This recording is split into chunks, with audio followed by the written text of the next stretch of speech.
Have you ever given your all to the people you love, only to be treated like you're invisible? Like your contributions don't matter? I never thought it would happen to me, but sometimes life has a way of pushing you to your breaking point. And that's exactly what happened when my own family told me I wasn't welcome on the vacation that I paid for. What did I do? I canceled the beach house I had rented for them. Every single reservation. Before we jump back in, tell us where you're tuning in from, and if this story touches you, make sure you're subscribed, because tomorrow, I've saved something extra special for you. My name is Rebecca Taylor. For 15 years, I've been the glue holding our family together. My husband, Derek, works as a financial advisor at a prestigious firm downtown. My daughter, Emma, just finished her junior year of high school with honors.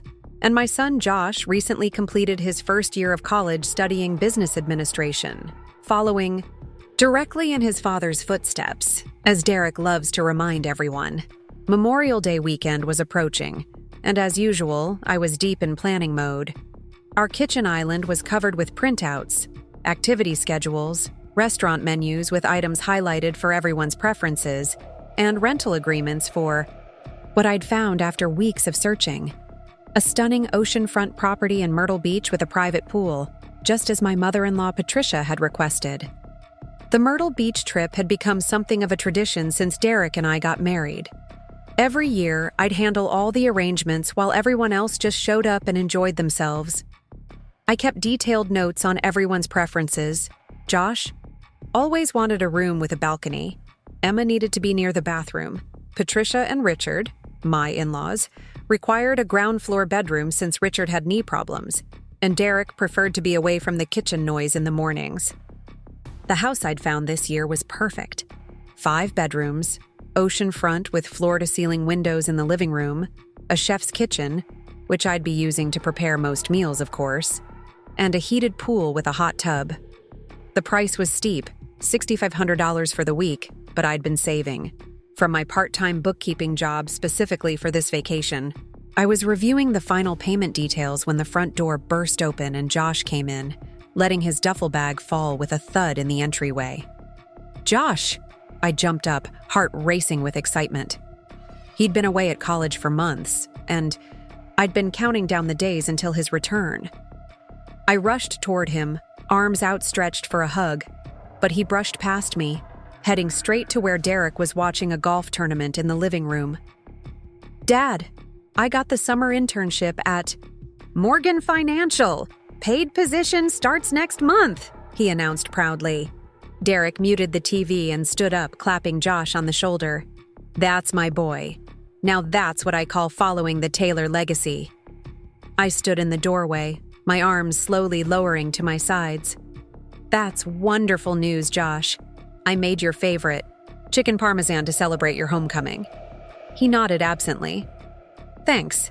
Is Emma back yet? I got her something from campus." "She'll be home from soccer practice in about an hour," I replied, trying to hide the disappointment in my voice. I'd spent the entire morning preparing Josh's favorite meal, cleaning his room, and making sure everything was perfect for his return. That evening, Patricia called. As usual, she asked to speak with Derek first, chatting with him for nearly 30 minutes before she remembered to say hello to me. "Rebecca, dear," she said, her voice taking on that slightly condescending tone she reserved just for me. "We're all so excited about Myrtle Beach. You did remember to request extra towels this time, right? Last year was simply dreadful having to reuse them." "Yes, Patricia. I've arranged for daily housekeeping service and extra linens." "And you booked the chef for Richard's birthday dinner? You know how he loves a proper seafood boil." "All taken care of," I confirmed, though arranging that private chef had taken weeks of research and nearly depleted my personal savings account. "Wonderful. Well, we'll see you all soon. Tell Derek I'll email him about our arrival time." She hung up before I could respond, not bothering to ask a single question about me or my life. At dinner, Emma spent the entire meal texting under the table, barely looking up when I set her plate in front of her. Josh regaled Derek with stories about college life and his new internship, while Derek nodded approvingly at everything Josh said. The finance department head says I have potential to graduate in the top 5% if I keep this up, Josh boasted. That's the Taylor intelligence, Derek replied proudly.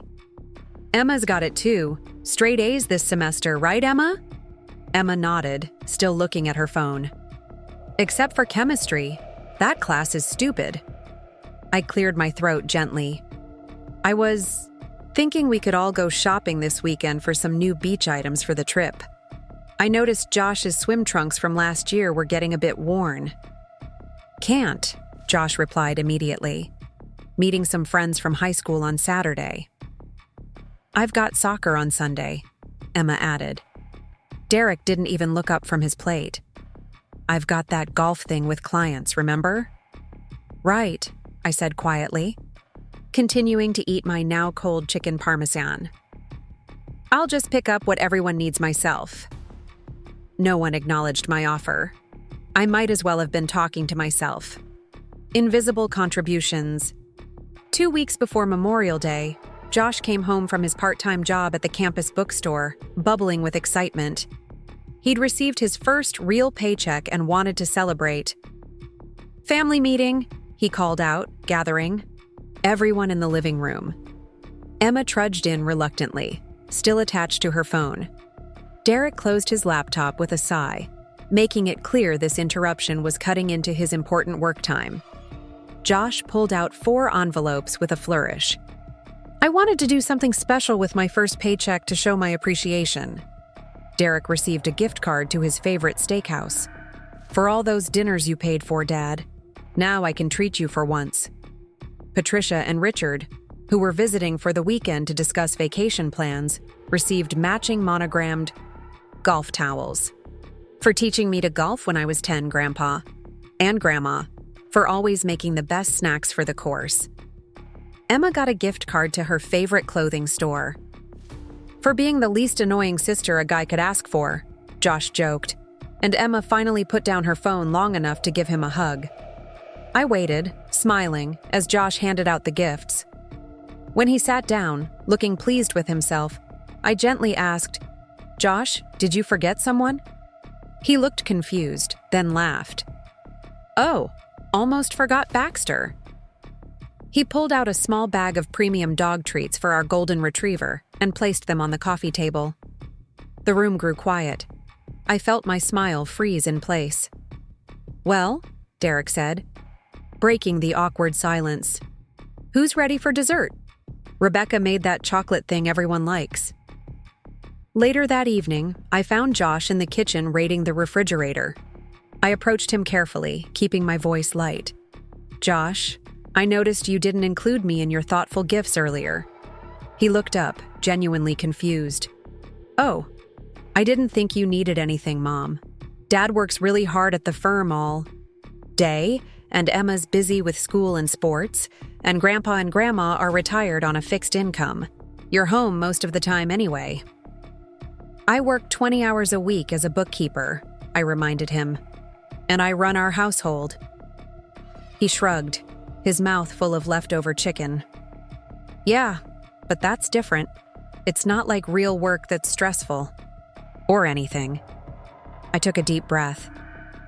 Who do you think booked and paid for the beach house for Memorial Day? Dad did, right? He pays for all the big stuff. I didn't correct him. What was the point? Preparing and narrating this story took us a lot of time, so if you are enjoying it, subscribe to our channel. It means a lot to us. Now back to the story. In his mind, in all their minds, my contributions were expected, invisible, and therefore worthless. The final straw, the breaking point, came 4 days before our scheduled departure to Myrtle Beach. I was in the laundry room folding beach towels when I overheard a conversation between Emma and Patricia in the kitchen.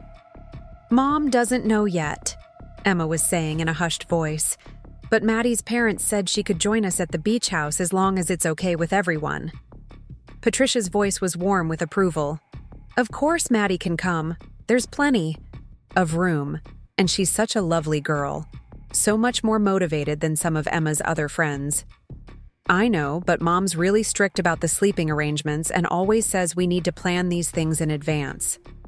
Patricia's laugh was dismissive. Oh, your mother and her planning. Sometimes I think she does it just to feel important. Don't worry, dear. I'll speak with your father. Maddie is definitely coming with us. I stepped into the kitchen, the basket of folded towels balanced on my hip. Actually, there isn't an extra bedroom. We'd need to change the reservation and pay additional fees. Emma spun around, her expression morphing from surprise to annoyance at being overheard. Patricia remained unruffled, stirring her tea as if I'd merely commented on the weather. Rebecca, dear, surely it's not that complicated to add one teenage girl to the reservation. Emma and Maddie can share a room. The property is booked at capacity, I explained. Adding another person means paying a substantial fee and possibly changing houses altogether this close to Memorial Day weekend. The rental agency is very strict about occupancy limits.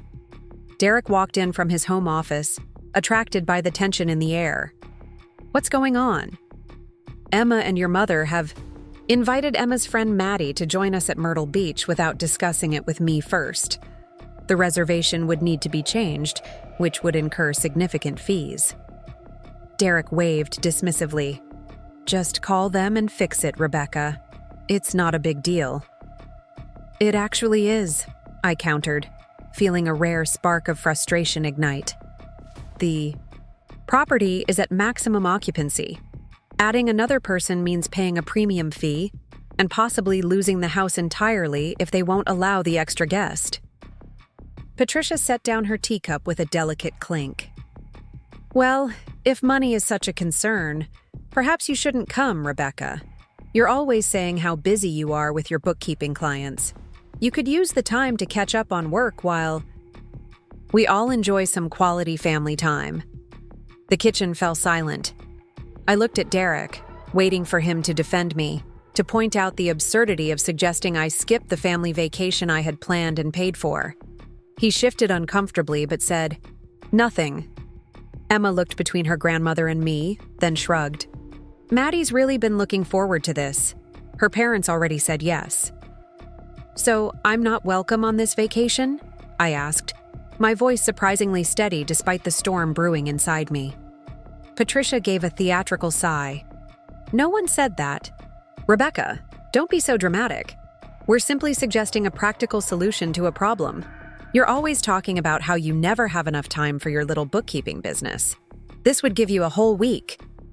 I looked at each of their faces, my daughter's impatient expression, my mother-in-law's smug smile, and my husband's averted gaze. For 15 years, I had planned every vacation, anticipated every need, accommodated every preference, and not once had anyone acknowledged the work involved. Not once had anyone considered that I might want to enjoy the fruits of my labor. I see, I said quietly, setting down the laundry basket. Excuse me for a moment. The moment everything changed, I walked to my home office where I kept all the family records. Inside my filing cabinet was a folder labeled Myrtle Beach 2025, containing all the reservation details, payment receipts, and activity bookings, all.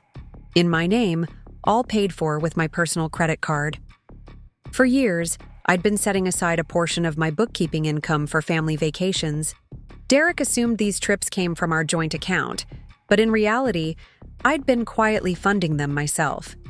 It was my way of contributing something special, something entirely mine, to our family.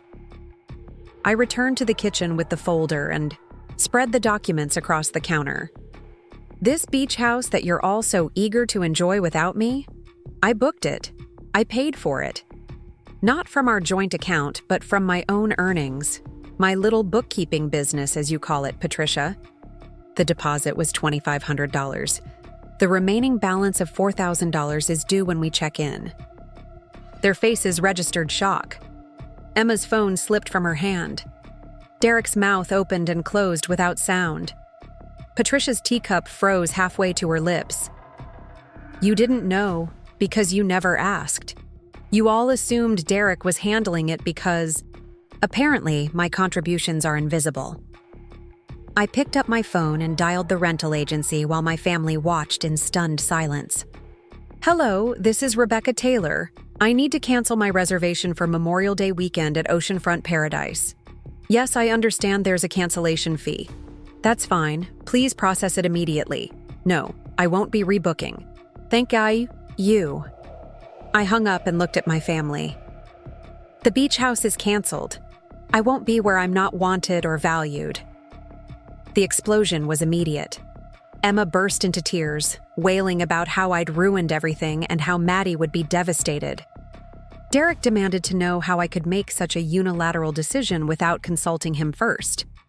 Patricia pursed her lips and muttered something about emotional instability. I remained calm, gathering my documents. I made an independent decision about my own money, just as you all made an independent decision about my value to this family. I think we're even. I walked out of the kitchen, leaving them to process the new reality. Memorial Day weekend would not include a luxury beach house, private pool, or oceanfront views. It would not include daily housekeeping or a private chef for Richard's birthday. Most significantly, it would not include my silent, underappreciated labor. For the first time in 15 years, I felt something close to freedom. Finding my own path. That night, while the house simmered with tension and whispered arguments, I sat in my office researching flights. I had never taken a solo trip before, had never even considered it. But suddenly the idea of going somewhere, anywhere by myself seemed not just appealing but necessary. I booked a flight to Charleston, South Carolina, a city I'd always wanted to visit but had been outvoted on previous vacations because it was too historical, and not enough fun activities for the kids. I found a small boutique hotel in the historic district and reserved a room with a balcony overlooking a garden courtyard. The next morning, while everyone was still asleep, I packed a single suitcase with clothes I rarely wore because they were impractical or too dressy for everyday life. I left a note on the kitchen counter. "I've gone to Charleston for the week. There are meals in the freezer labeled with reheating instructions. The housekeeper will come on Thursday as usual. Don't call unless it's an emergency. Rebecca as." I drove to the airport. My phone started buzzing with messages from Derek. "What do you mean you're going to Charleston? You can't just leave without discussing this." "The kids are upset, Rebecca. This is childish behavior." I silenced my phone and kept driving, eyes fixed on the road ahead rather than the life I was temporarily leaving behind. For once, I wasn't responsible for anyone's happiness but my own. The Charleston airport was busy with families heading to their Memorial Day destinations. I watched them with a strange detachment. Parents herding children with overstuffed backpacks, couples quarreling over forgotten items, teenagers slouched in airport chairs glued to their phones. For once, I wasn't responsible for any of it. My rideshare dropped me off at the Magnolia Inn, a restored Victorian building with a wrought iron gate and cascading jasmine flowers. The front desk clerk, a woman about my age named Margaret, looked up with a warm smile. "Rebecca Taylor, we've been expecting you. Checking in alone today?" "Yes," I said, the word feeling strange on my tongue. "Just me." She handed me an old-fashioned key with a brass tag. Room 212 has a lovely view of the courtyard garden. The wisteria is in full bloom this time of year. Her eyes crinkled kindly. "First time in Charleston?" "First time anywhere by myself, actually." Something in my tone must have revealed more than I intended, because Margaret nodded with understanding. "Well, we do a social hour on the veranda every evening at 5. Wine and hors d'oeuvres. Good way to meet other guests if you're interested. No pressure, of course." I thanked her and headed upstairs. The room was everything the website had promised. Hardwood floors, a 4-poster bed with crisp white linens, French doors opening, to a small private balcony. I set down my suitcase and stepped outside. Below me, the courtyard garden was lush with greenery. A small fountain bubbled peacefully, and cushioned chairs were scattered beneath the shade of old oak trees. For the first time in years, there was no one asking me what was for dinner, no one complaining about the Wi-Fi, no one needing a button sewn or a permission slip signed. The silence was both exhilarating and terrifying. I unpacked methodically, hanging my clothes in the antique armoire. My phone had been buzzing continuously since I left home. I finally took it out and scrolled through the messages. Derek. This is completely unacceptable, Rebecca. Call me immediately. Emma. Mom, Maddie's parents are so mad at me. This is so embarrassing. Josh. Dad's really upset. What's going on? Patricia. Rebecca. This childish behavior is exactly why I've always had concerns. Call Derek and fix this mess. My thumb hovered over the call button. 15 years of conditioning urged me to apologize, to fix the situation, to make everyone else comfortable at my own expense. Instead, I turned off my phone completely and put it in the drawer of the bedside table. I changed into a sundress. I'd packed, one Derek had once said was a bit much for a casual dinner, and headed out to explore the historic district. For the first time in longer than I could remember, I was answerable to no one but myself. The streets of Charleston were lined with centuries-old homes, their facades elegant with multi-tiered piazzas and colorful shutters. I wandered without a map or a schedule, stopping whenever something caught my eye. A hidden garden glimpsed through an iron gate, an artist painting watercolors on the corner, a small cafe with tables spilling onto the sidewalk. At one such cafe, I sat alone and ordered a glass of wine and an appetizer plate. The waiter didn't rush me. No one complained that I was taking too long. I savored each bite, watching the passers-by and listening to fragments of conversation, drifting from other tables. "Excuse me," a voice said, interrupting my reverie. A woman about my age stood beside my table, camera in hand. "Would you mind taking a photo of me and my friend by that fountain?" "Of course." I stood and took her camera. "We're both recently divorced," the woman confided as I framed the shot. "This is our freedom celebration trip." "Congratulations," I said, meaning it. "Best thing I ever did," her friend added. "Got my life back after 20 years." I handed the camera back, and the woman studied me for a moment. "Are you here on your own?" "Yes," I replied. "First solo trip." They exchanged glances.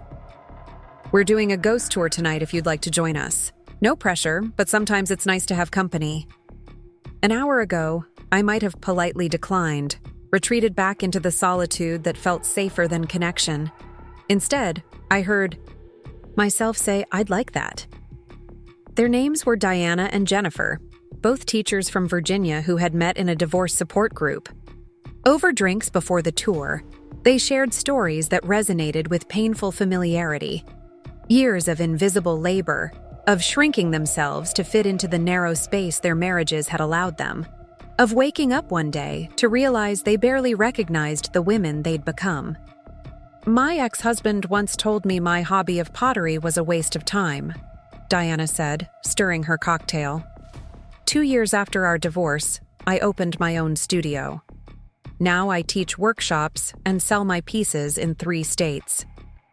I let my nursing license lapse because he thought it was better for me to be home with the kids, Jennifer added. After we split, I recertified. Now I work in the ER 3 days a week, and I've never been happier. I listened, captivated by their stories of reinvention. When they asked about me, I hesitated, then found myself spilling the whole story: the canceled beach house, the years of thankless planning, the casual way my family had suggested I stay behind while they enjoyed the vacation I'd paid for. "So, you're not divorced?" Jennifer asked when I finished. "No, just taking a stand, I guess." Diana nodded approvingly. "Sometimes a stand is where it starts. Sometimes it's enough on its own." The ghost tour took us through dimly lit streets as our guide spun tales of Charleston's haunted history. We stopped before a grand home where, according to legend, the ghost of a devoted wife still waited for her husband's return from sea, unaware that he had started a new family in another port. She gave him everything: our guide intoned dramatically, and he gave her nothing but lies.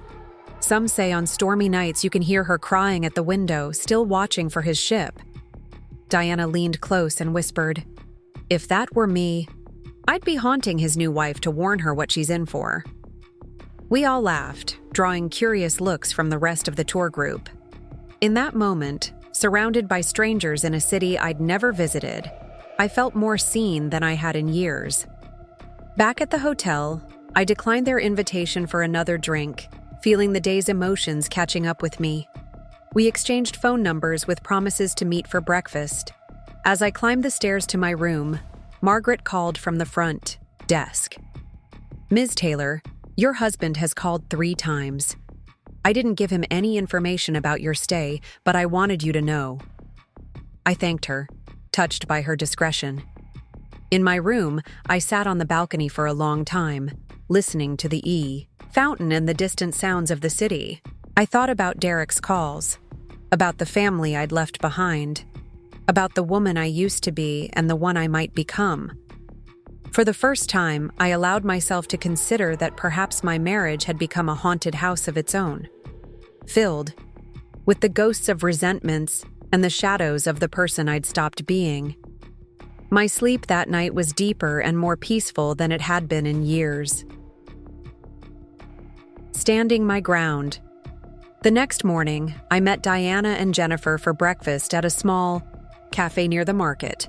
Over coffee and pastries, we planned our day.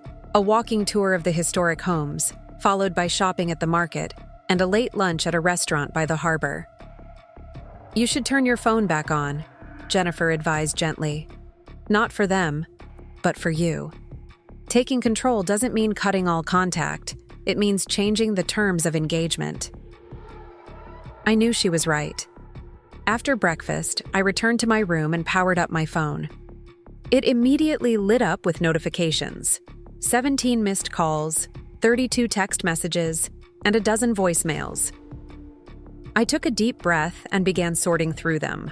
Most were from Derek, his tone evolving from angry to concerned to conciliatory. "Call me immediately. The kids are worried about you. I don't understand why you're doing this. Please just let us know you're safe. Rebecca, I'm sorry if something I said upset you." There were several from Josh, surprisingly gentle compared to his father's. "Mom, are you okay? Dad won't tell us what happened. I know I've been self-absorbed lately. I'm sorry. Please just let us know you're safe."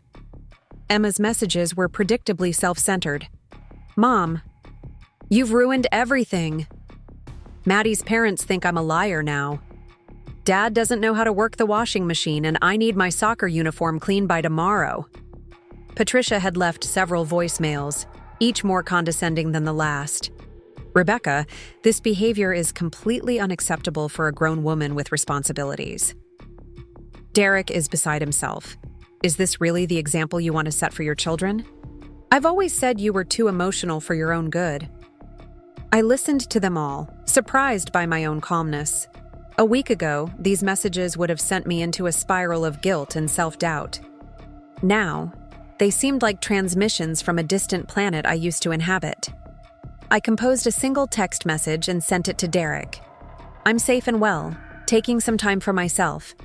I'll be home on Saturday, as planned. There are detailed meal instructions on the refrigerator." Then I silenced my phone, put it in my purse, and went to meet Diana and Jennifer. I would check it once in the evening, I decided, but I wouldn't let it control my day. The 3 of us spent the morning touring historic mansions, marveling at the opulent interiors and the stories of the families who had lived there.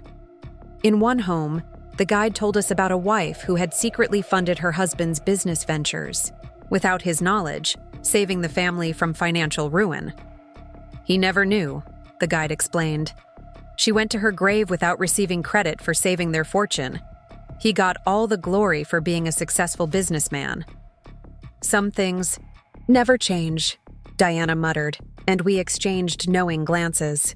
At the market, I bought small gifts, sweetgrass baskets made by local artisans, handmade soaps, local honey.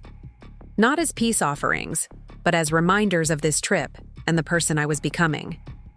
I also purchased a silver bracelet for myself, engraved with a simple message, "Begin again." Over lunch, Jennifer shared more about her journey to independence. "The hardest part wasn't leaving," she said, twirling pasta on her fork. "It was staying gone. He'd call with some crisis. He couldn't find the kids' soccer schedule. He didn't know how to program the thermostat. He was out of clean shirts. Each time. I wanted to swoop in and fix everything." "Did you?" I asked. "The first few times, yes. Then my therapist pointed out that I was still doing exactly what I'd done in our marriage, being responsible for his life. So I stopped. It was terrifying. I kept thinking everything would fall apart without me." "Did it?" She smiled. "No. He figured it out. Kids figured it out. World kept spinning, and I discovered that the only person who really needed me to manage their life was me." That evening, I checked my phone again.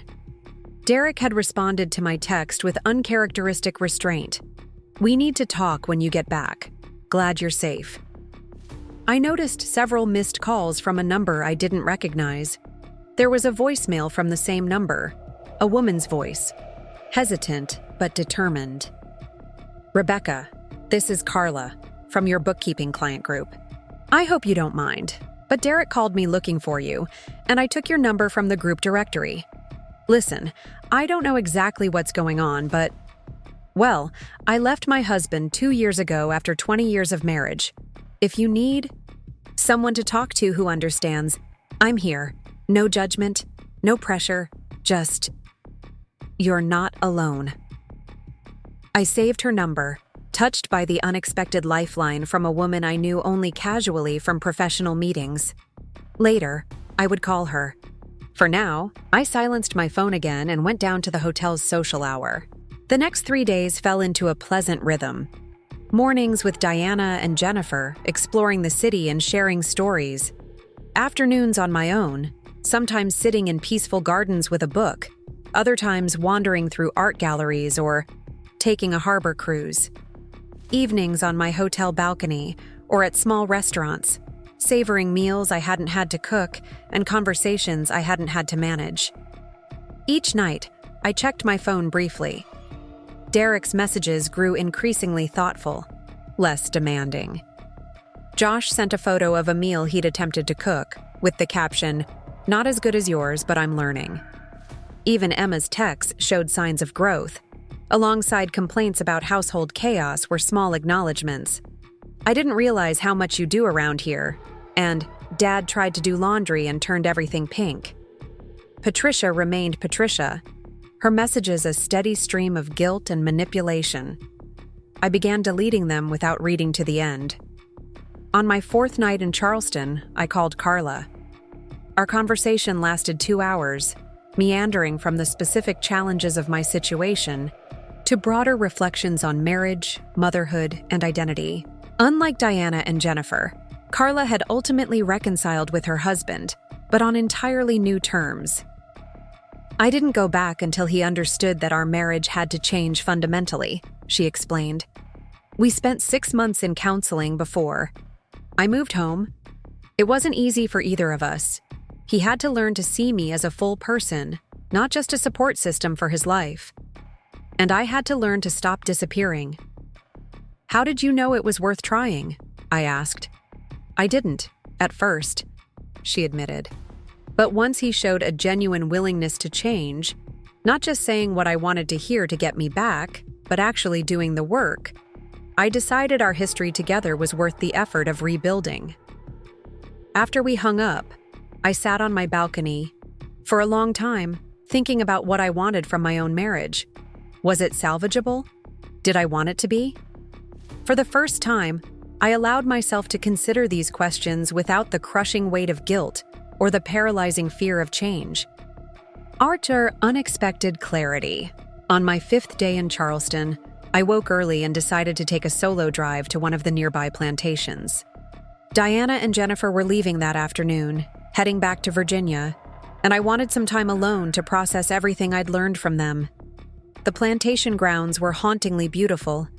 Ancient oak trees draped with Spanish moss, formal gardens bright with early summer blooms, the grand house itself standing as a complicated monument to a troubled history. I joined a tour led by a historian who didn't shy away from the darker truths of the plantation's past. "We often hear about the plantation owners and their families," she explained as we walked through the main house. "But this tour focuses on the enslaved people whose labor built this wealth. Their stories matter too." As she spoke about the women who had worked in this house, cooking, cleaning, raising children not their own, I felt a strange resonance. Obviously, my situation was nothing like the brutal reality of enslavement, but there was something familiar in the pattern of invisible labor, of lives lived in service to others' comfort. After the tour, I sat on a bench overlooking the gardens, watching a family with young children. The parents looked exhausted, constantly counting heads and wiping faces and answering questions. I remembered those days with Josh and Emma, the constant vigilance, the bone-deep fatigue, the moments of joy that made it all worthwhile. I didn't regret those years of intensive parenting. What I regretted was letting that pattern of self-sacrifice continue long after it was necessary, allowing it to define me so completely that everyone, including me, forgot there was more to Rebecca Taylor than what she did for others. My phone buzzed in my purse. Expecting Derek or one of the kids, I was surprised to see it was from Margaret at the hotel. "Your mother-in-law arrived asking for your room number. Did not disclose any information per your privacy. Please advise on how you'd like us to proceed." I stared at the message in disbelief. Patricia was in Charleston? How had she found me? Then I remembered. I'd mentioned Charleston in my note, and her sister lived in Savannah. Patricia must have decided to take matters into her own hands. I texted back, "Thank you for respecting my privacy. Please don't share any information with her. I'll handle this." Then I called Derek. He answered on the first ring. "Rebecca, are you okay? Did you know your mother came to Charleston looking for me?" A pause. "She what?" "No, she told us she was visiting her sister for a few days." "Rebecca, I swear I didn't know." For once, I believed him. Derek had many flaws, but direct deception wasn't one of them. "She's at my hotel right now, trying to get my room number." He sighed heavily. "I'm sorry. Do you want me to call her?" The offer surprised me. "You would do that?" "Yes," he said simply. "This trip is obviously important to you. She shouldn't interfere." I considered his offer. "No, I'll handle it, but thank you for offering." "Rebecca," he said before I could hang up. "I've been doing a lot of thinking. We all have. I know things need to change. I know I need to change. When you come home, if you come home, I'd like us to talk. Really talk." "I'll be home tomorrow as planned," I replied. "We can talk then." I ended the call and sat for a moment, processing this new version of Derek, one who respected my boundaries and acknowledged the need for change. It was a start, but only that. Real transformation would require more than a few days of domestic chaos to achieve. I drove back to Charleston, mentally preparing for the confrontation with Patricia. When I arrived at the hotel, Margaret gestured me over to the desk. "She's been waiting in the parlor for 3 hours," she whispered. Rejected 2 offers of tea and refused to leave her name. "Thank you for protecting my privacy," I said sincerely. "Of course," Margaret replied with a conspiratorial smile. "We all need a safe haven sometimes." I entered the parlor to find Patricia sitting rigidly on a Victorian settee, her designer purse clutched in her lap like a shield. She looked up when I entered, her expression a mixture of relief and indignation. "Rebecca, thank goodness. We've been worried sick about you." "No need to worry," I replied calmly. "As I told Derek, I'll be home tomorrow as planned." She stood, smoothing her immaculate linen pants. "This little adventure of yours has caused quite a disruption. Derek can barely manage. The children are upset. and the whole Memorial Day weekend is ruined. Was that your intention? To punish everyone? I gestured toward the hotel's veranda. Let's sit outside. It's a lovely evening. Once seated in the wicker chairs overlooking the garden, I turned to face her directly. Patricia, how did you find me? Charleston isn't that big, and there are only so many hotels in the historic district. It took a few calls, but no, I interrupted gently. I mean, why did you come looking for me at all? Why not wait until I returned home tomorrow? She blinked, momentarily thrown by the question. Well, someone had to make you see reason. This behavior is so unlike you. Rebecca, abandoning your family, canceling plans, running off to pout like a teenager. Is that what you think I'm doing? Pouting? What else would you call it? So Emma wanted to bring a friend on vacation. So what? That's hardly a reason to throw away thousands of dollars and disappear. I studied her face, realizing she genuinely didn't understand. In her worldview, my job was to accommodate everyone else's needs and desires without complaint. Any deviation from that role was a failing on my part, not a problem with the system itself. Patricia, I said carefully, the issue wasn't Emma's friend. The issue was being told I wasn't welcome on a vacation that I planned and paid for. The issue was years of my contributions being invisible and my presence being valued only for what I could provide. That's ridiculous, she scoffed. Of course you're valued. Really? When was the last time anyone in the family acknowledged something I did? When was the last time my preferences were considered for a vacation, a restaurant choice, even a movie? She opened her mouth, then closed it again. I don't expect you to understand, I continued. But I do expect you to respect that this is between Derek and me. This trip wasn't an impulsive decision or a childish tantrum. It was a necessary step for me to gain perspective on what I want for my life going forward. And what about what Derek wants? What about the children? They get to want things too, I agreed. But so do I. That's the part everyone seems to have forgotten, including me. Patricia stood abruptly. I can see this conversation is pointless. You've clearly made up your mind to be difficult. I remained seated, looking up at her. I've made up my mind to be present in my own life. There's a difference. She gathered her purse, her lips pressed into a thin line. Derek deserves better than this, Rebecca. He works so hard for your family. Yes, he does, I agreed. And so do I. That's what everyone has missed. I'll see you when I get home. Patricia, have a safe trip back. She left without another word, her heels clicking sharply across the veranda. I stayed in my chair as twilight descended, feeling strangely calm. The confrontation had been unpleasant but clarifying. For years, I had tried to earn Patricia's approval, adjusting my behavior to avoid her criticism.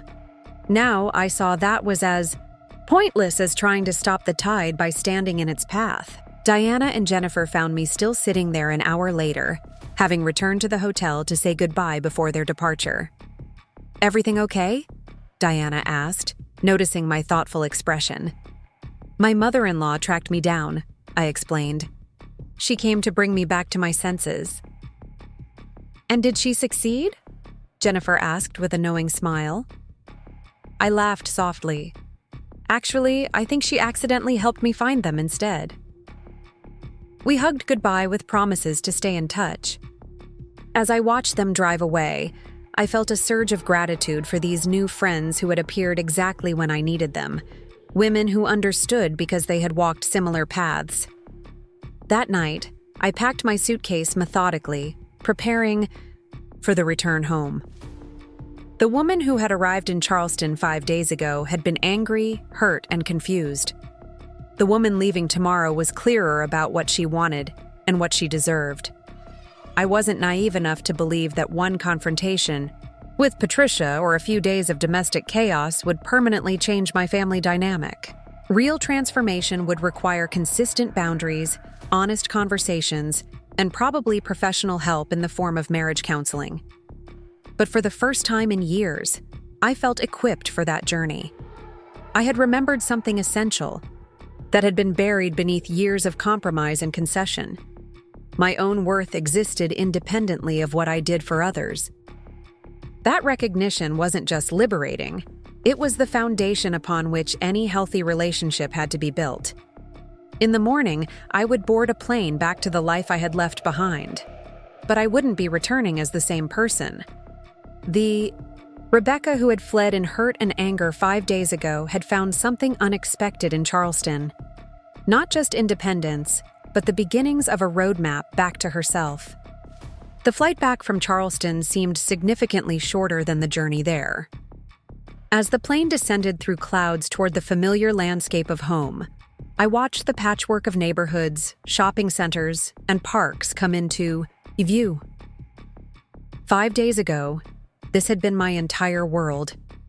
Now it felt simultaneously familiar and foreign, like revisiting a childhood home as an adult. I hadn't told Derek my exact arrival time. This wasn't about creating drama or making an entrance. I simply wanted a quiet moment to transition from the independence I'd found in Charleston to whatever awaited me at home.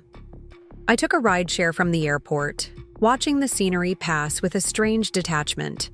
The driver, a woman in her 60s with salt and pepper hair, caught my eye in the rearview mirror.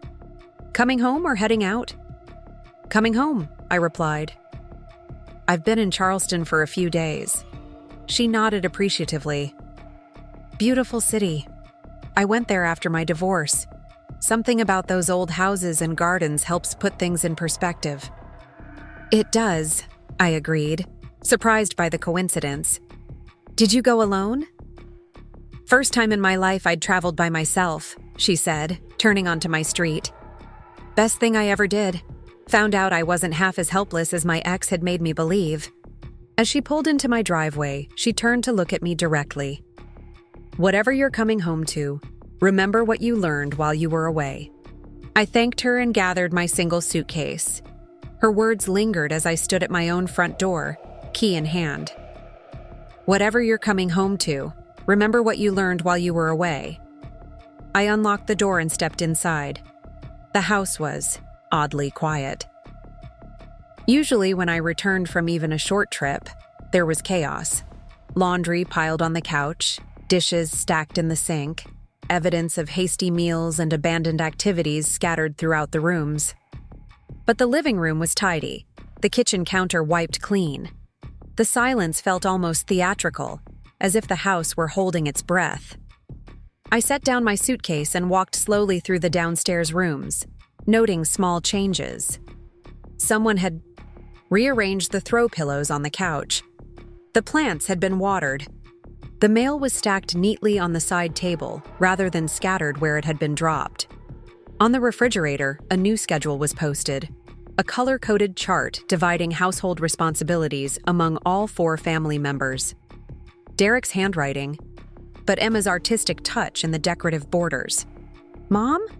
I turned to find Josh standing in the doorway, his expression a mixture of relief and uncertainty. "You're back." "I am," I confirmed, studying him. In just 5 days, he seemed to have changed, or perhaps it was my perception that had shifted. He looked both younger and older than I remembered, simultaneously the little boy who had once clung to my legs, and the young man preparing to make his own way in the world. "Dad's picking up Emma from soccer," he said, shifting his weight awkwardly. "They should be back in about an hour." I nodded, unsure what to say next. We'd never been at a loss for words before, Josh and I.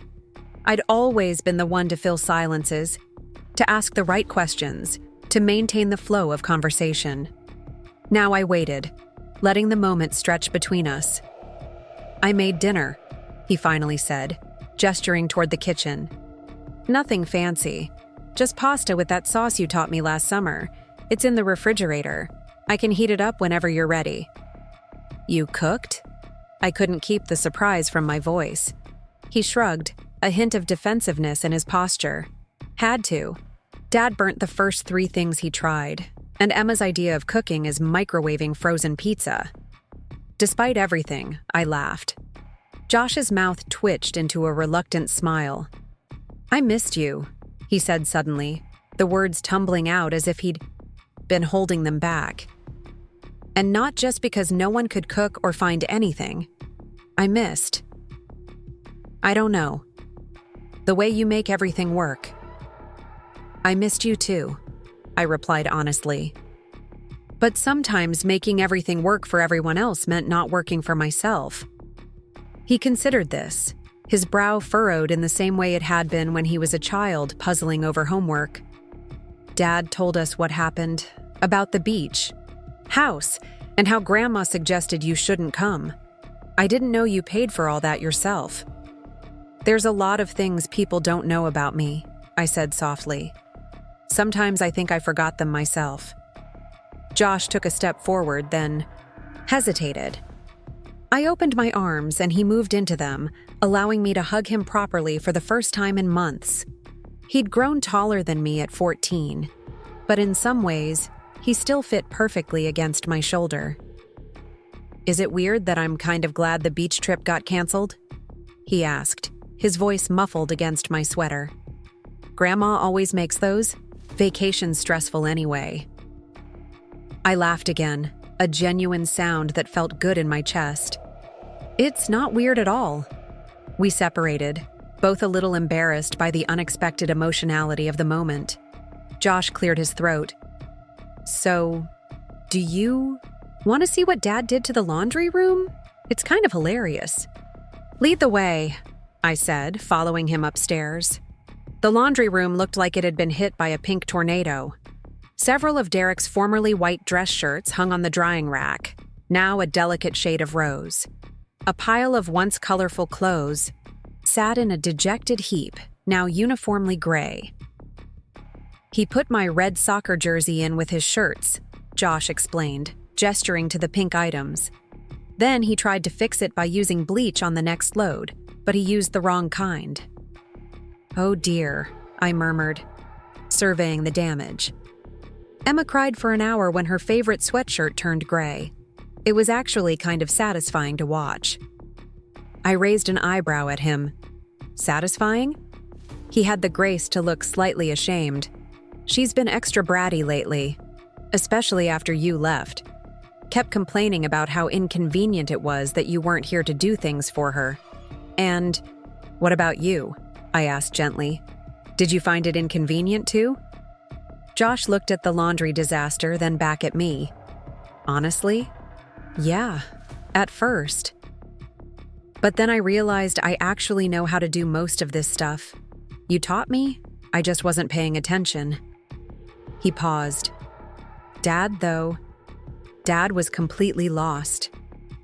I nodded, absorbing this information. I didn't want my children to suffer without me, but there was a part of me, a part I was no longer willing to silence, that felt vindicated, knowing my absence had been felt. Should we go downstairs? I could heat up that pasta now if you're hungry. I followed him to the kitchen, watching as he moved around the space with newfound confidence, finding pots and utensils without asking where anything was. As he worked, he filled me in on the events of the past 5 days. How Derek had attempted to make pancakes and set off the smoke alarm. How Emma had discovered that her clean clothes didn't magically reappear in her drawers unless she put them there herself. How even Baxter the dog had seemed confused by the disruption to routine. We all had a big talk after you left, Josh said, stirring the sauce. Dad was pretty upset at first, but then he got really quiet and said maybe we all needed to think about how we'd been treating you. Really? This surprised me more than the clean house or Josh's cooking. Yeah, he even called Grandma and told her she owed you an apology. I've never heard him talk to her like that before. I absorbed this as Josh set a plate of pasta in front of me. I took a bite. It was good, the sauce rich with garlic and herbs, just as I'd taught him. This is delicious, I told him sincerely. He beamed, his posture straightening with pride. Thanks. I've been practicing. We were halfway through the meal when we heard the front door open.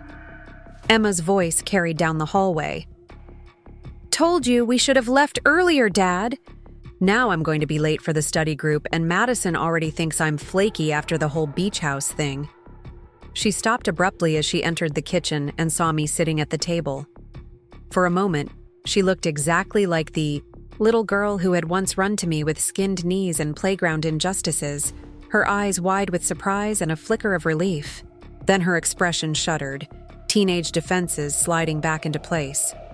"Oh, you're back." Behind her, Derek appeared in the doorway, his expression a complex mixture I couldn't immediately decipher. We looked at each other across the kitchen. 15 years of marriage suddenly compressed into a moment of silent assessment. "I am," I replied, keeping my voice neutral. "Hello, Emma." She shifted her weight, clutching her soccer bag like a shield. "Madison's mom is picking me up in 10 minutes for study group. I need to change." With that, she disappeared upstairs, leaving an awkward silence in her wake. Josh caught my eye and gave a small shrug as if to say, "What did you expect?" Derek took a tentative step into the kitchen. "Rebecca, you're earlier than I expected." "The flight was on time," I replied, studying him. He looked tired, the lines around his eyes deeper than they had been 5 days ago. His usually immaculate button-down was slightly wrinkled, his hair less perfectly styled. Josh stood, gathering our empty plates. "I'm going to go do that thing, upstairs, with the thing." He retreated hastily, leaving Derek and me alone in the kitchen. For a long moment, neither of us spoke. All the carefully crafted speeches I'd composed on the plane seemed to evaporate. This was Derek, the man I'd shared a bed with for 15 years, the father of my children, my partner in creating this life. And yet, he felt like a stranger, someone I needed to reintroduce myself to.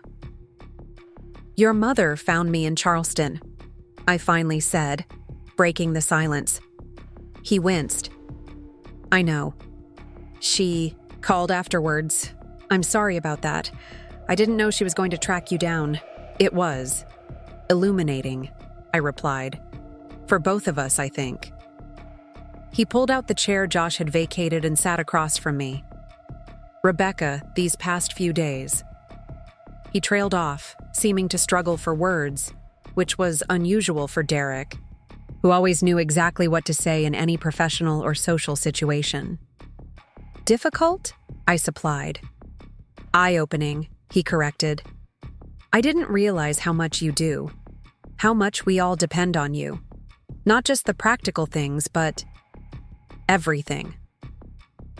I nodded, waiting for him to continue.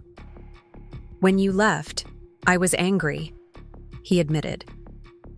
"I thought you were being dramatic, overreacting to a minor disagreement. But then I tried to step in and do what you do every day, and I couldn't. None of us could." "It wasn't about the beach house, Derek," I said quietly. "It was about years of feeling invisible, of having my contributions taken for granted, of being treated like my only value was in what I could provide for everyone else." He flinched slightly but didn't argue. "I know that now, or I'm starting to understand at least." Upstairs, we could hear Emma moving around, likely changing for her study group. Derek glanced at the ceiling, then back at me. "She's having a hard time processing all this," he said. "She's angry, but I think mostly she's scared. You've always been the one constant in her life, in all our lives. And I've paid a price for that," I replied, not unkindly. "Being everyone's rock means never being allowed to crumble, never being allowed to have needs of my own." Derek reached across the table, his hand stopping short of touching mine. "I want to do better," he said simply. "I want us to do better. All of us." Before I could respond, Emma thundered back down the stairs and appeared in the kitchen doorway, now changed into jeans and a sweater, her damp hair pulled into a hasty ponytail. "Madison's mom is here," she announced, not quite meeting my eyes. "I'll be back by 9. I nodded. "Have a good study session." She hesitated, something like guilt flickering across her face. You're staying, right? You're not leaving again?" The vulnerability in her question caught me off guard. "I'm staying tonight," I replied, carefully. "Beyond that, we all need to have some discussions about how things will work going forward." She nodded once, sharply, then turned and fled toward the front door. The sound of it closing behind her echoed through the house. Derek sighed. "She cried herself to sleep the first 2 nights you were gone," he said quietly. "Wouldn't admit it, of course, but Josh heard her." The information tugged at my heart, but I refused to let it pull me back into old patterns. "I'm not saying this to be cruel, Derek, but her tears, your difficulties, they're not my responsibility to fix. That's part of what needs to change." "I understand," he said, and for once, I thought perhaps he did. "What happens now?" I considered the question, thinking about everything I'd learned in Charleston, about Carla's story of reconciliation, on new terms about Diana and Jennifer's clean breaks and fresh starts. "Now," I said, "we talk, really talk, about what we both want and need, about how this family functions going forward." "I'd like that," he replied simply. The conversation that followed was unlike any we'd had in our marriage. For hours, we sat at the kitchen table, speaking honestly about frustrations and disappointments, about expectations and assumptions. Derek talked about the pressure he felt as the primary breadwinner, the fear of failure that drove him to work longer hours. I spoke about the gradual erosion of my identity, how I'd slowly set aside my own ambitions to support his career and raise our children. "I didn't realize," he said at one point, "that you resented giving up your accounting career." "I didn't. At first," I explained. "I chose to scale back to part-time bookkeeping when Josh was born. But somewhere along the way, my choice became an expectation. My work became a little job or a hobby, while yours remained a career and a profession." He nodded slowly. "I never thought about it that way." "And that's the problem," I said gently. "You never had to think about it. No one questioned your commitment to your career. No one suggested you should be the one to stay home when the kids were sick or pick them up early from school. Those assumptions fell on me, not because we discussed it, but because that's just how it was expected to be." As the evening deepened, Josh joined us briefly for a snack, then retreated to his room with a perceptiveness I hadn't given him credit for. Emma returned from her study group, eyeing us warily as we sat at the table surrounded by mugs of cold tea, but she too disappeared upstairs without engaging. "They're giving us space," Derek observed, sounding surprised. "They're more perceptive than we realized," I replied. Around midnight, exhaustion began to overtake us both. We'd covered so much ground, from practical matters like household responsibilities to deeper issues of respect and recognition, but there was still more to discuss. "We should get some sleep," Derek suggested. "Continue this tomorrow?" I nodded, suddenly aware of the weight of travel and emotional intensity pressing down on me. We moved upstairs in comfortable silence, the kind we hadn't shared in years. At the door to our bedroom, however, I hesitated. Derek noticed immediately. "I can sleep in the guest room," he offered without prompting. The offer touched me. "Thank you," I said. "I think I need some space tonight to process everything." He nodded, accepting this without argument. "Good night, Rebecca." "Good night, Derek." In my bedroom, I unpacked my small suitcase, placing the Charleston souvenirs on the dresser. The silver bracelet caught the lamplight as I set it down. Begin again. I touched it thoughtfully, then prepared for bed with my usual routine, finding comfort in the familiar motions. As I slipped between the sheets, I realized I didn't feel the relief I'd expected at returning to my own bed. In Charleston, I'd slept deeply and peacefully. Here, despite the physical comfort of a familiar mattress, I felt a lingering unease. Not about my decision to return, but about the work still ahead. Change wouldn't happen overnight. Conversations, no matter how honest, wouldn't immediately transform patterns established over 15 years. Derek's awakening to the inequity in our relationship was just the beginning. Emma's resistance, Josh's newfound maturity, Patricia's interference. All of these were threads in a complex tapestry that would need to be rewoven with care and intention.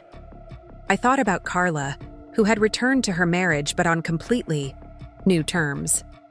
About Diana and Jennifer, who had found freedom in walking away entirely. About the women throughout Charleston who had nodded knowingly when they saw me dining alone, as if recognizing a fellow traveler on a familiar journey. There was no single right path forward, no formula that guaranteed happiness. Only choices, made with eyes wide open rather than clouded by obligation or fear. As sleep finally claimed me, I held on to that awareness. Whatever came next would be my choice, not my burden to bear. Meteor, the family meeting. I woke early the next morning, my body still on vacation schedule. The house was quiet, pre-dawn light filtering softly through the curtains. For a moment, I lay still, listening to the familiar sounds, the gentle hum of the refrigerator downstairs, the occasional creak of the house settling, the distant rumble of early morning traffic. This had been my life for 15 years. Not perfect, but mine nonetheless.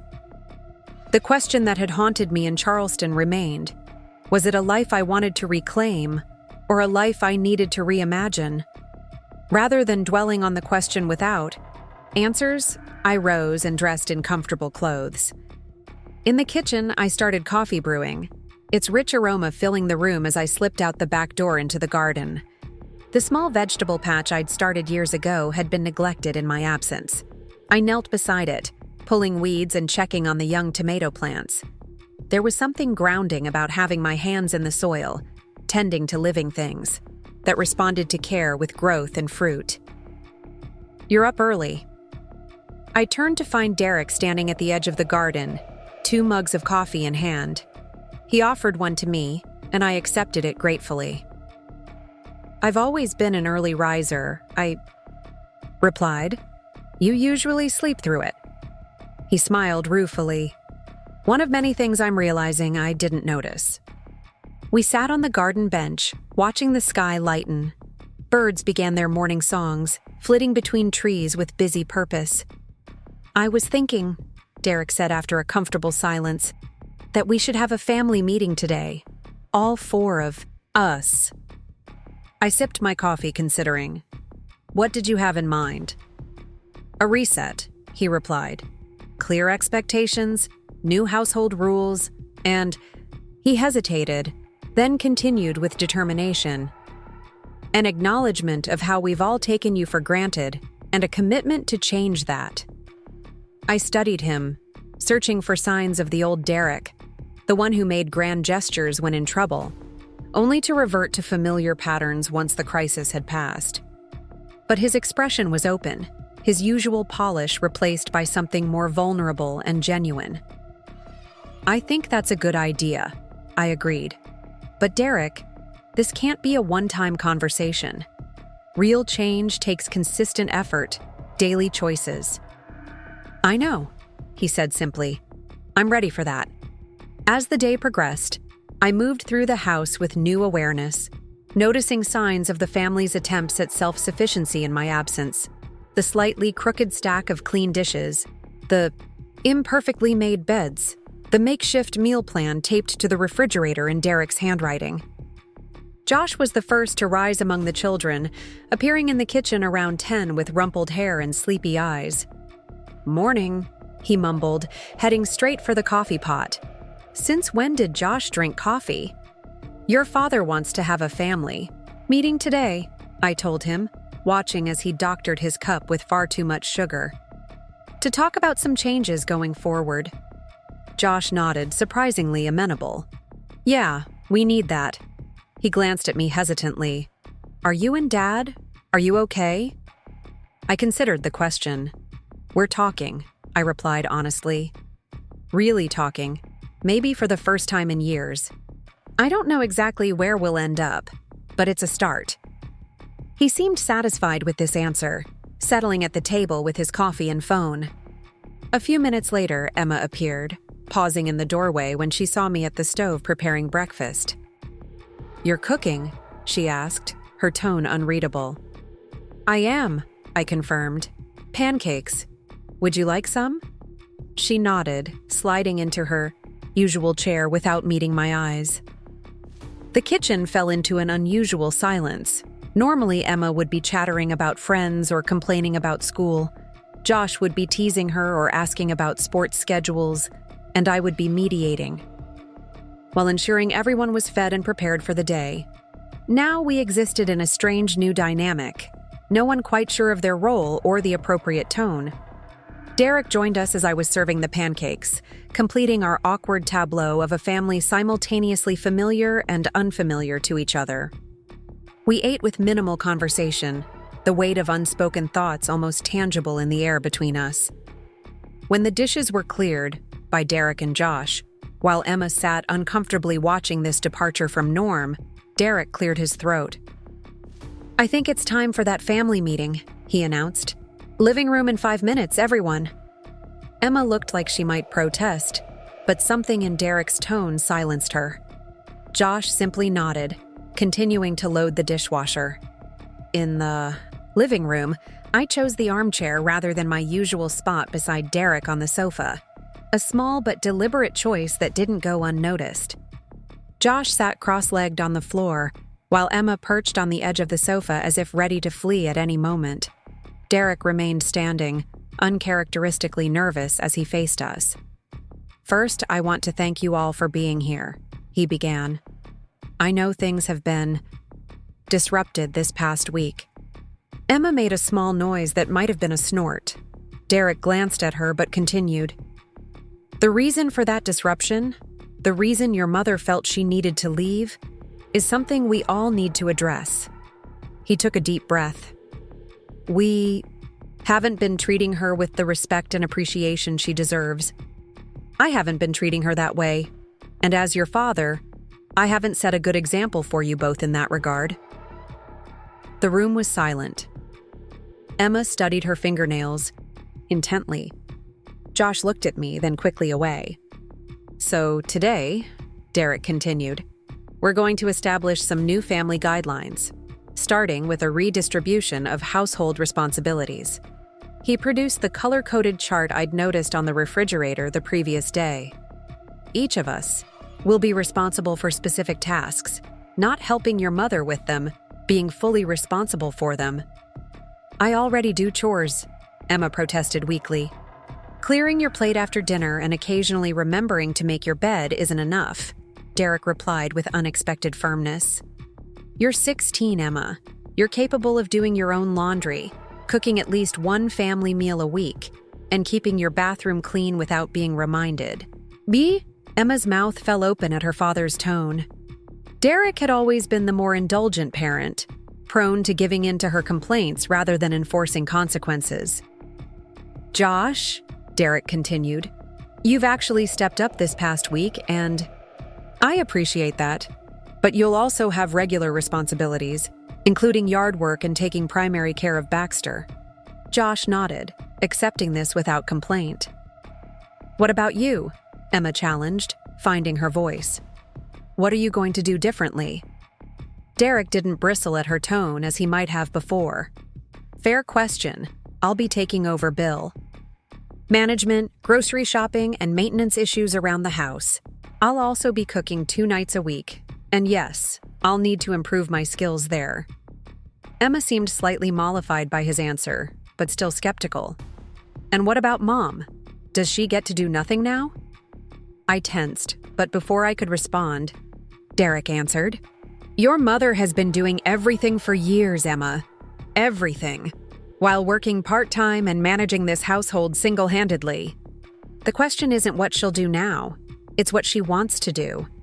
What fulfills her and uses her talents, rather than what serves us." The sincerity in his voice caught me by surprise. I looked at him, really looked at him, and saw a man I'd almost forgotten existed. The Derek who had once admired my independence and intelligence before we'd fallen into traditional roles that slowly erased those qualities from his awareness. "What do you want, Mom?" Josh asked quietly, drawing my attention. 4 pairs of eyes turned to me, waiting for an answer. In Charleston, alone in a hotel room overlooking a garden, the question had seemed simpler. Here, surrounded by the family I'd built my life around, it gained complexity and weight. "I want to be seen," I said finally.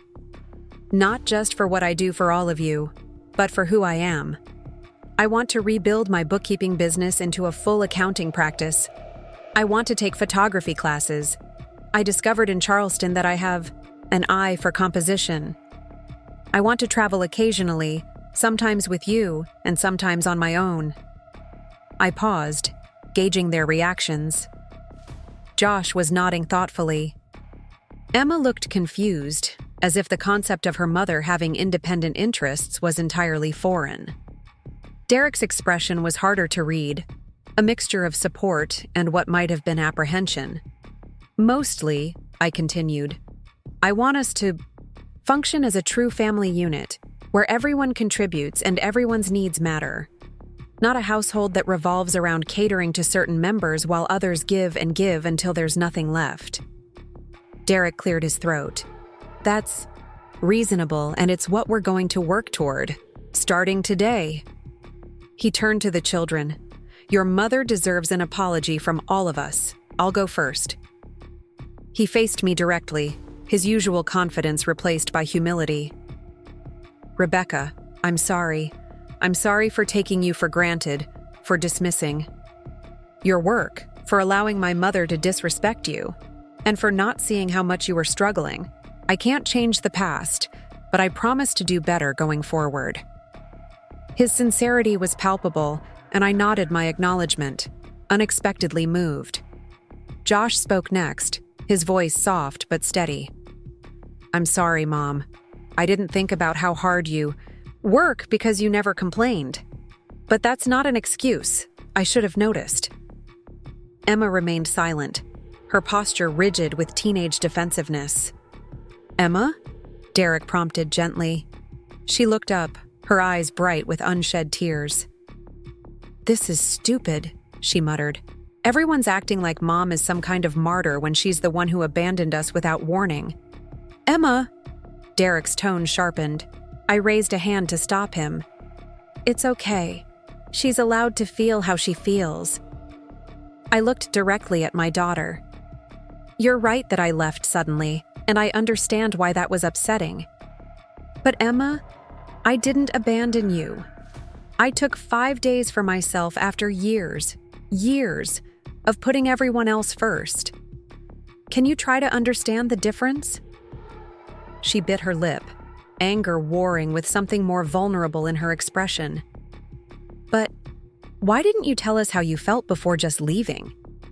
It was a fair question, and one I'd asked myself during quiet moments in Charleston. "I did," I replied gently. "Many times, in many ways, but no one was listening. Sometimes people don't hear until the silence becomes uncomfortable." Emma absorbed this, her brow furrowed in thought. Finally, she spoke, her voice smaller than before. "I didn't know you paid for the beach house yourself." "There are a lot of things you don't know about me," I said, echoing what I'd told Josh the day before.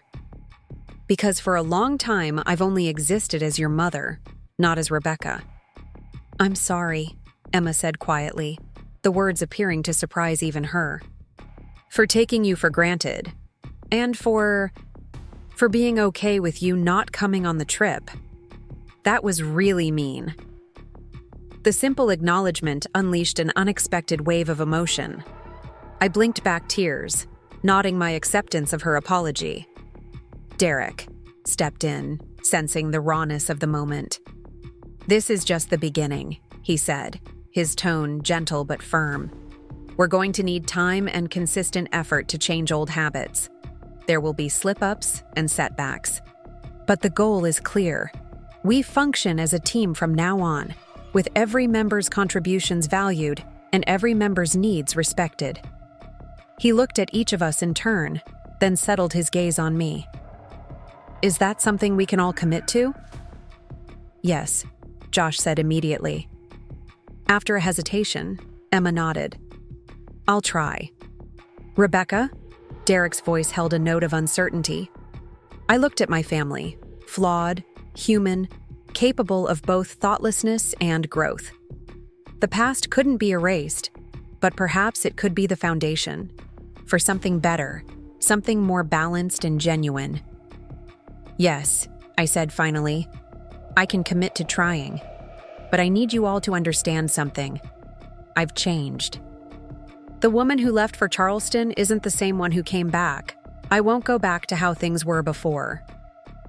Derek nodded solemnly. We don't want you to. The weeks following our family meeting brought a strange new rhythm to our household. The color-coded chore chart became a fixture of daily life, though not without growing pains. Emma's first attempt at cooking dinner resulted in pasta so overcooked it resembled wallpaper paste. Josh accidentally turned an entire load of whites blue by missing a pen in his pocket. Derek spent 2 hours on the phone arguing with the cable company over a billing issue I would have resolved in 15 minutes. But they tried. They really tried. I watched from a careful distance, resisting the impulse to step in and fix everything. When Emma threw her hands up in frustration halfway through making lasagna, I simply said, "What do you think you should try next?" When Josh couldn't figure out how to remove a grass stain from his soccer uniform, I directed him to the laundry. Reference guide I'd compiled years ago rather than taking over the task myself. Derek, perhaps surprisingly, showed the most consistent effort. He downloaded a meal planning app and studied cooking tutorials online with the same focus he usually reserved for financial reports. His initial attempts at dinner were comically bad: burnt stir-fry, under-seasoned chicken, vegetables cut in wildly inconsistent sizes. But by the third week, he was producing edible, occasionally even tasty meals. It's not just about the food, he confessed one evening as we cleaned up after his relatively successful attempt at salmon. It's about seeing how much thought goes into caring for people this way. I nodded, understanding exactly what he meant. There was a world of difference between abstractly appreciating someone's contributions and actually experiencing the mental and physical labor involved. My accounting practice grew steadily as I shifted from part-time bookkeeping to a more comprehensive service. I converted the rarely used formal dining room into a proper home office, complete with a new desk and a filing system that made sense to me rather than being arranged for someone else's convenience. When Patricia called to check in 3 weeks, after my return, barely disguising her desire to assess whether I'd come to my senses yet, she was shocked to have Derek answer the phone.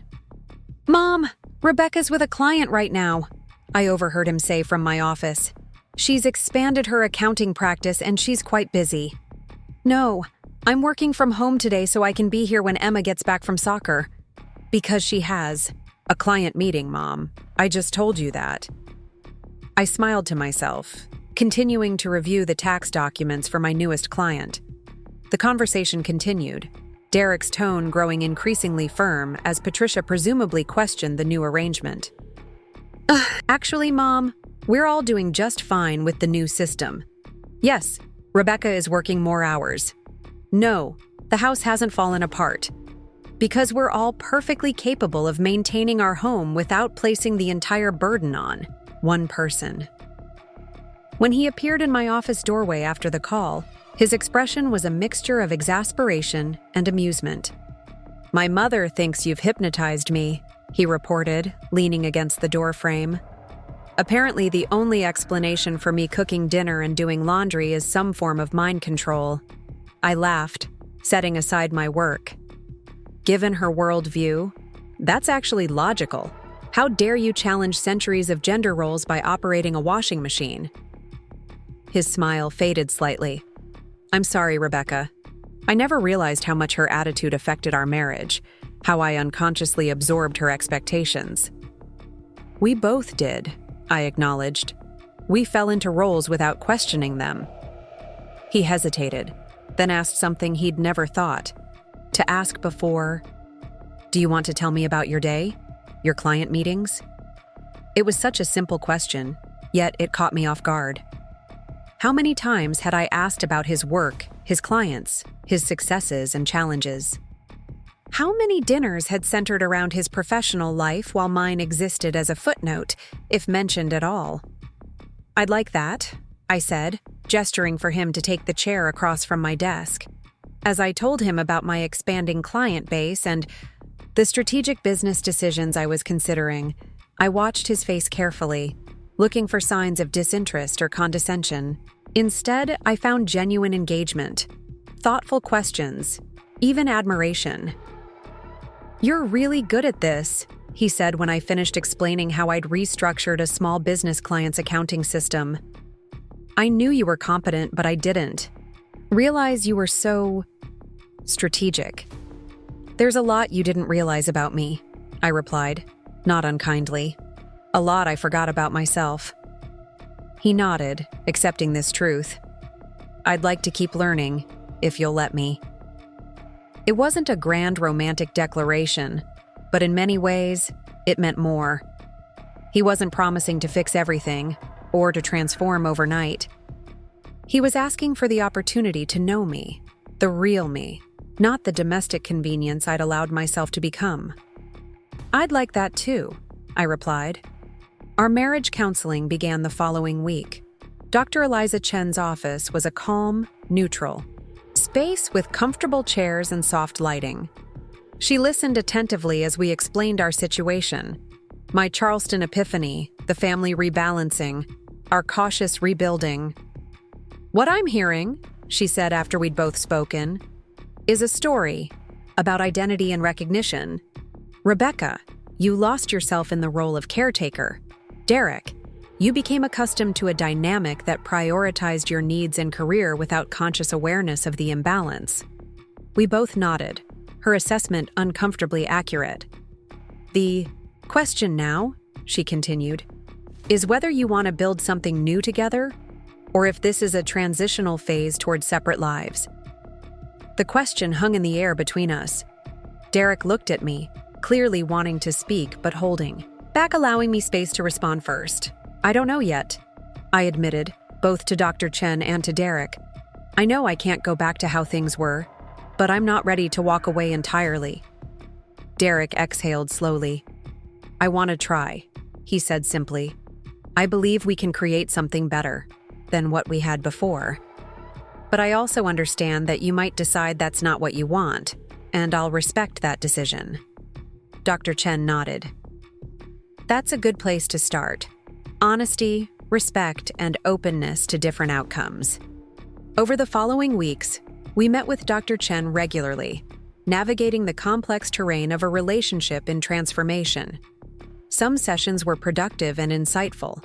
Others were painful, exposing old wounds and deep-seated patterns. Through it all, we maintained the fundamental commitment we'd made that first day: to be honest about our feelings and respectful of each other's autonomy. At home, our new family dynamic continued to evolve.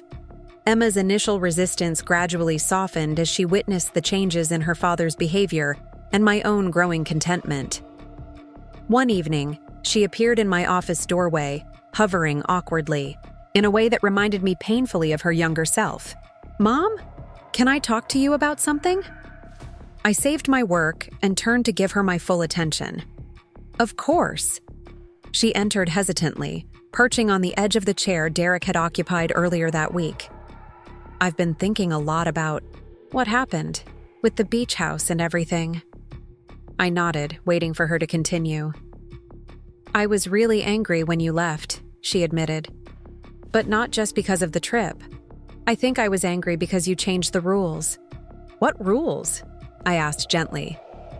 "The ones where you always put us first, where you never said no, no matter what we asked for."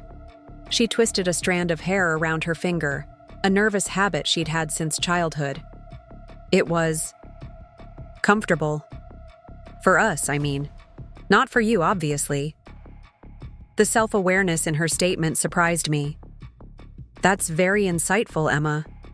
She shrugged, but I could tell she was pleased by the acknowledgement. Anyway, I've been talking to Maddie about it. Her parents got divorced last year, and she said something that made me think. She said sometimes the best thing a parent can do is show their kids how to value themselves. I felt a lump form in my throat. That's very wise of Maddie. Yeah, she's pretty smart sometimes. Emma looked up, meeting my eyes directly for what felt like the first time in years. I want you to know I'm glad you're standing up for yourself, even though it's weird and sometimes inconvenient. I laughed softly at her characteristic blend of maturity and teenage self-centeredness.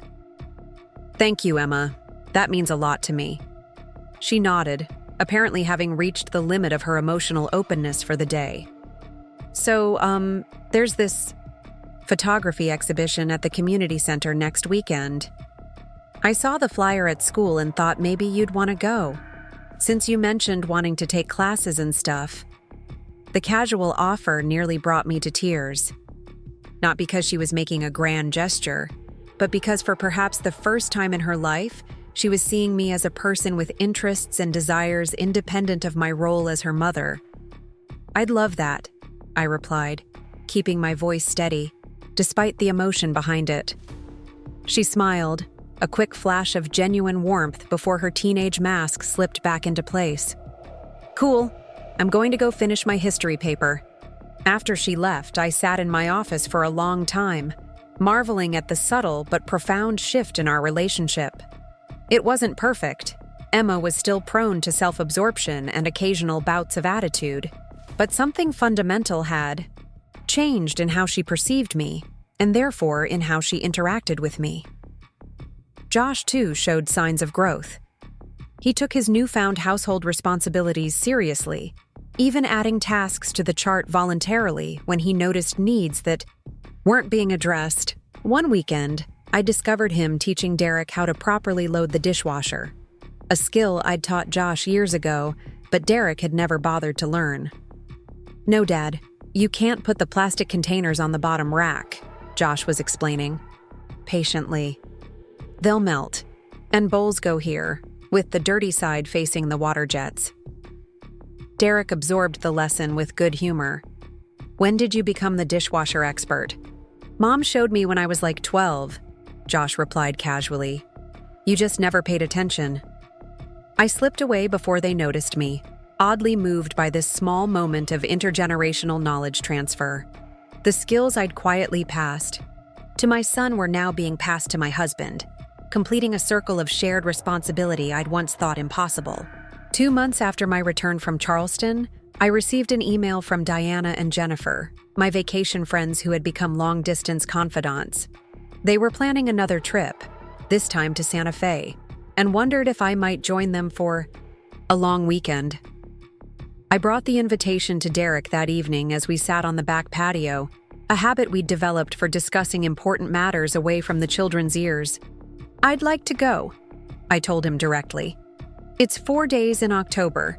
In the past, such an announcement would have been unthinkable, either because I wouldn't have considered taking a trip without the family, or because I would have couched it, in apologetic terms, asking permission rather than stating an intention.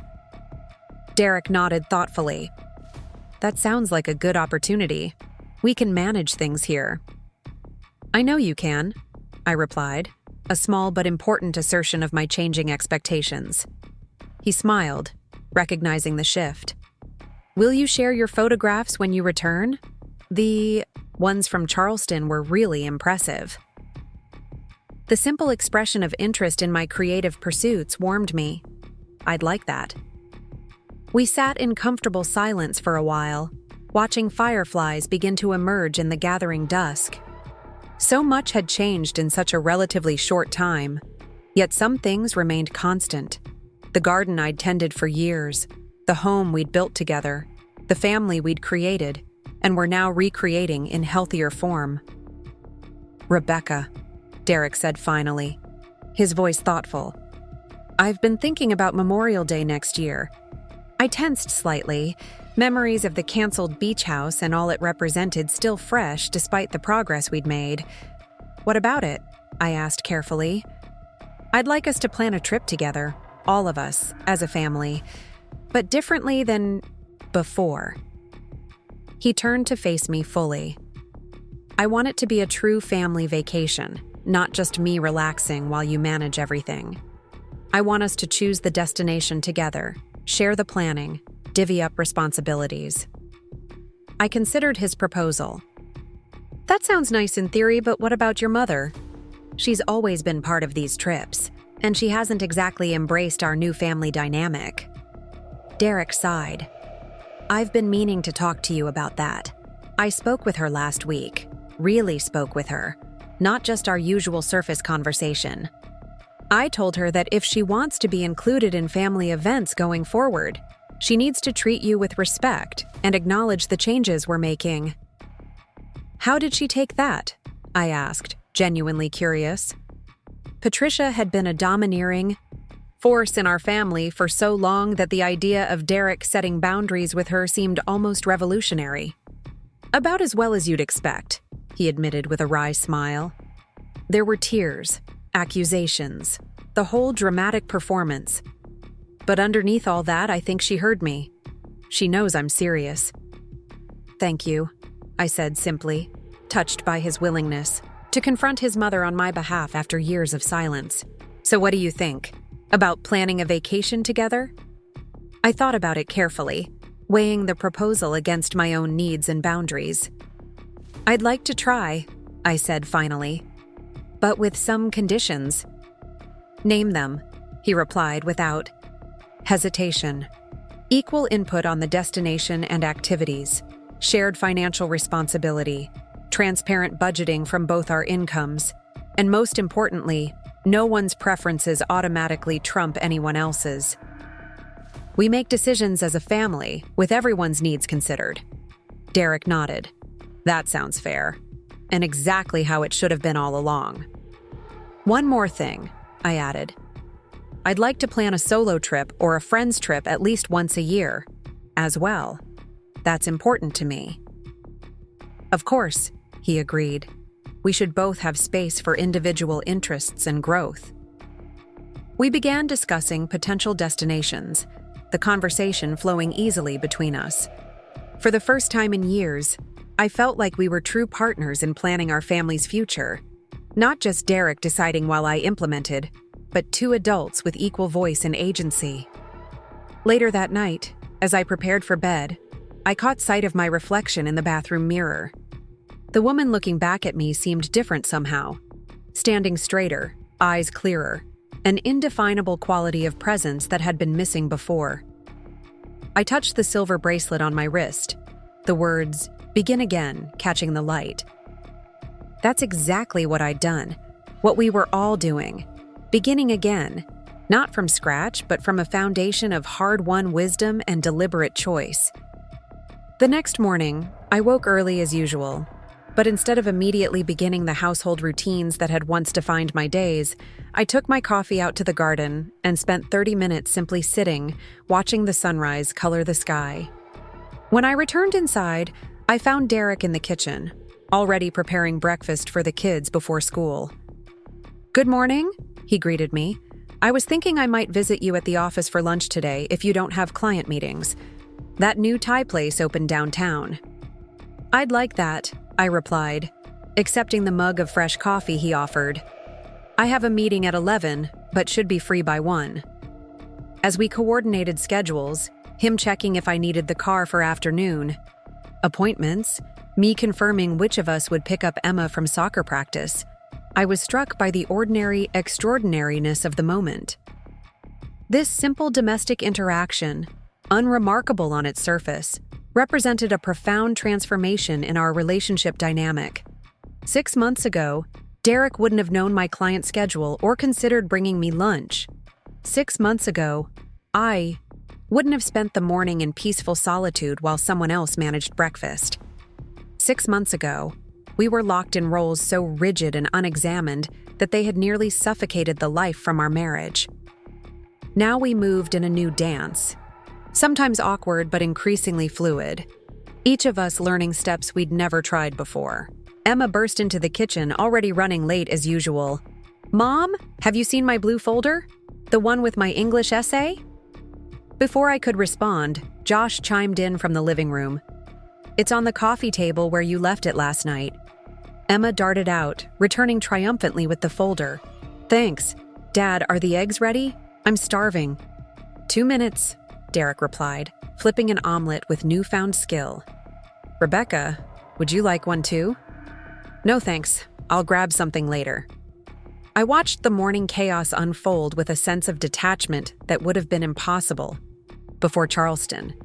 Not detachment from the people I loved, but from the compulsive need to manage every aspect of their lives. Later that day, between client meetings, I received a text from Diana with confirmation details for our Santa Fe trip. As I marked the dates in my calendar, I felt a flutter of anticipation, not just for the trip itself, but for the life I was creating, a life that balanced family connection with personal autonomy. That evening, we gathered for dinner. Josh's turn to cook, a pasta dish he'd perfected over several attempts. The conversation flowed naturally, each family member sharing details from their day without my usual prompting or mediating. "I was thinking," Emma said suddenly during a lull, "maybe for Memorial Day next year we could go to Charleston? Mom seemed to really like it there." The simple suggestion, Emma considering my preferences, acknowledging my experience, struck me with unexpected force. I glanced at Derek, who smiled encouragingly. "That's a great idea," I replied, finding my voice. "I'd love to show you all the parts of Charleston I discovered, but we should consider other options too, places everyone might enjoy." "Like where?" Josh asked, genuinely interested. "Well, I've always wanted to visit New Orleans," I admitted. "The food, the music, the architecture, it's supposed to be fascinating." "I'm down for anywhere with good food," Josh declared. "New Orleans could be fun," Derek agreed. "Different from our usual beach trips." "As long as there's a pool at the hotel?" "I'm good," Emma added with typical teenage flexibility. As they began discussing potential activities in New Orleans, I sat back and observed this new version of my family. Still imperfect, still learning, but fundamentally transformed. The change hadn't happened overnight with grand gestures or dramatic declarations. It had emerged gradually through daily choices, consistent boundaries, and honest communication. The woman who had fled to Charleston in hurt and anger could never have imagined this outcome. She had been focused on escape, on finally breaking free from patterns that had diminished her for years. She couldn't see that breaking free might eventually lead not just to personal liberation, but to the liberation of her entire family from roles that had constrained them all. 6 months after canceling the beach house, I understood something that had eluded me before. Sometimes the most powerful way to change a system is not to abandon it entirely, but to transform it from within, to hold firm to new boundaries until the system itself begins to adapt. My marriage would never be perfect. My children would never be fully liberated from the cultural messages that had shaped our earlier dynamic. I would still occasionally find myself slipping into old patterns of self-sacrifice and resentment, but we were learning. Day by day, conversation by conversation, mistake by mistake, we were creating something new together, a family where every member's contributions were acknowledged, where every member's needs mattered, where I existed, not just as wife and mother, but as Rebecca, a whole person with dreams and desires of my own. That night, as Derek and I prepared for bed, he looked at me with an expression I hadn't seen in years. Not desire or affection, though those were there too, but genuine curiosity. "You seem happy," he observed. I considered this, testing the word against my internal state. "I am," I realized. "Not perfectly, not completely, but genuinely happy." "Because of the changes we've made?" he asked.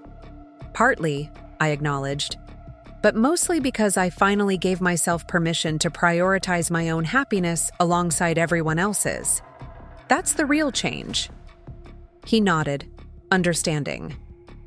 "I'm glad you went to Charleston," he said quietly, even though it was painful at the time. "I'm glad you were brave enough to draw that line." "Me too," I replied simply. As we lay in the darkness, I thought about the woman who had fled to Charleston 6 months ago, determined never to be taken for granted again. I thought about the family who had floundered in her absence, finally confronting the true cost of their comfortable dependence. I thought about the careful, deliberate work we'd all done since then to rebuild on new ground. The beach house I had canceled represented more than just a vacation. It had been the breaking point, the moment when years of invisible labor and unacknowledged sacrifice had finally become too heavy to bear. In canceling it, I had declared my own worth in the only language that seemed available to me at the time. But in the months since, we had all learned new languages.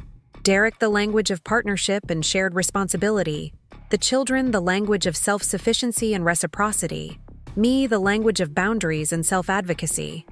We were still learning, still practicing these new languages imperfectly.